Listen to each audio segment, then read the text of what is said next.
Jail శిక్ష అనుభవిస్తూ సత్ప్రవర్తన కింద విడుదలైన ఓ తండ్రి తనలో మార్పు వచ్చినట్టుగా నటించి చివరకు తన అసలు రూపాన్ని చూపించాడు. ఎన్నో ఏళ్ల నుంచి తండ్రి కోసం తప్పించిన ఆ పిల్లలు చివరకు ఆ క్షణం వచ్చినట్టే వచ్చి చేజారిపోవడంతో గుండె పగిలినంత దుఃఖంతో మునిగిపోయారు.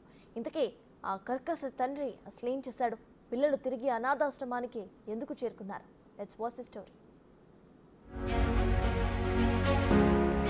క్షణికావేశంలో చేసిన తప్పులు కుటుంబాల్ని అతలాకుతలం చేస్తాయి. తప్పు చేసిన వారిని సన్మార్గంలో పెట్టడమే జైలు శిక్ష ముఖ్య ఉద్దేశం. తాను చేసిన తప్పులు తెలుసుకుని జైల్లో సత్ప్రవర్తనతో మెదిలేవారికి జైలు శిక్ష కాలం కంటే ముందుగానే విడుదల చేస్తారు. అలా జైలు నుంచి విడుదలైన ఓ వ్యక్తి తను మారినట్టే పిల్లల ముందు నటించాడు. ఎంతకాలం నటిస్తాననుకున్నాడో ఏమో, తొందరగానే తన బుద్ధిని బయటపెట్టాడు. మా నాన్న ఇంకా మారలేదంటూ ఆ పిల్లలు మళ్లీ అనాథాశ్రమానికి చేరుకున్నారు.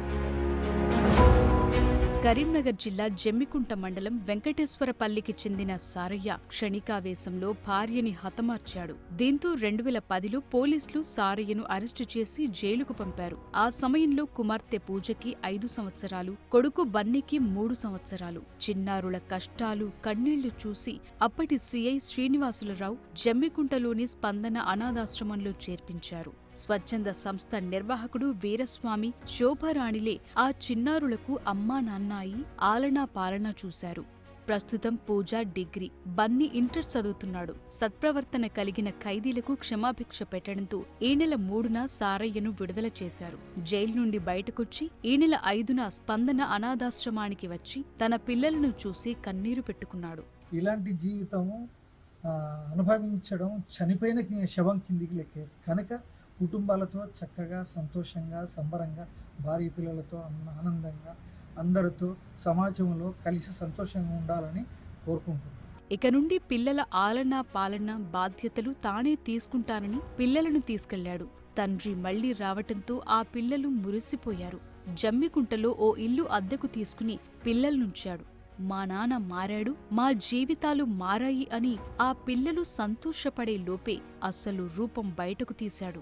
సోమ సారే అనేటువంటి వ్యక్తి గతంలో 14 సంవత్సరాల క్రితం భార్య విషయంలో గొడవపడి ఆమెను దుబ్బేయడం వల్ల ఆమె చనిపోవడం జరిగింది.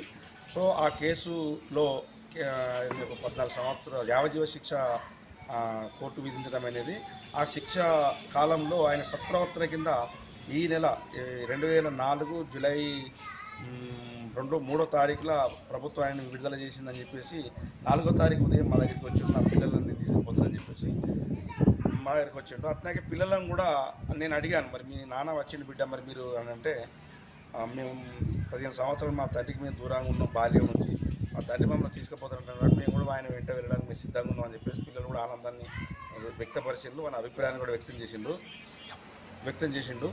కాబట్టి నేను ప్రభుత్వమే సత్ప్రవర్తన కింద ఆయన విడుదల చేసిన అంశాలు దృష్టిలో పెట్టుకొని పిల్లలు నేను తండ్రితోనే పోతాను జీవిస్తామని చెప్పేసి అన్న దాని మీద నేను ఇంకో ఆలోచించకుండా పిల్లలను జాగ్రత్త చూసుకోమని చెప్పేసి మీడియా సమక్షం లోపలనే నేను అతనికి పిల్లల్ని ఇచ్చి పంపించాను. సో ఇంకొకటి కూడా ఏంటంటే, దూరం ఉంటే బాగుండదు, ఆశ్రమానికి జమ్మికుంటలోనే ఎక్కడైనా రూమ్ తీసుకొని ఉండండి, నువ్వు కూడా టైలరింగ్ చేస్తాం అనుకుంటున్నావు కాబట్టి నీకు కూడా బాగుంటుంది, ఇంత ఆదాయం సమకూరుతుంది.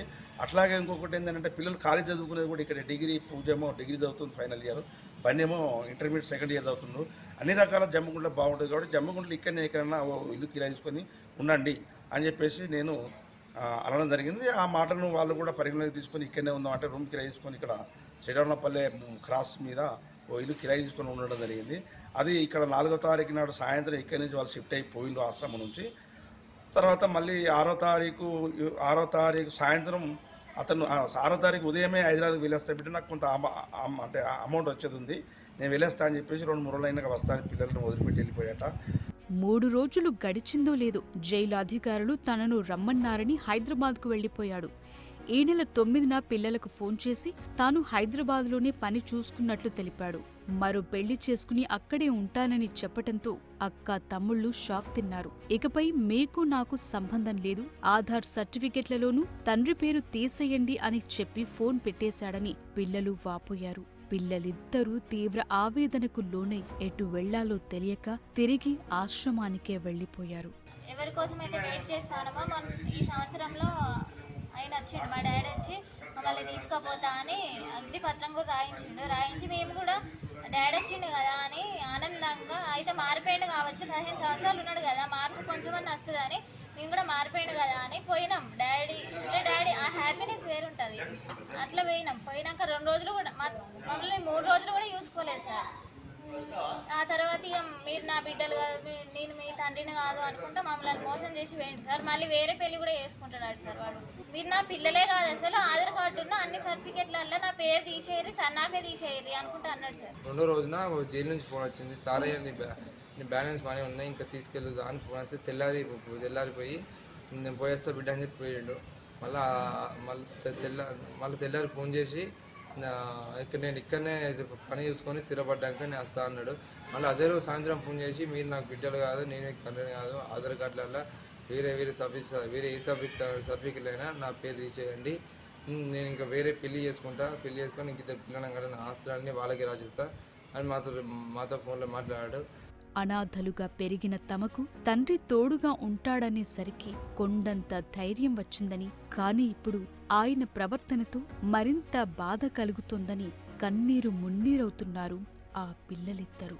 కష్టకాలంలో తమను పెంచి పోషించిన నిర్వాహకులే అమ్మానాన్నలు అంటున్నారు.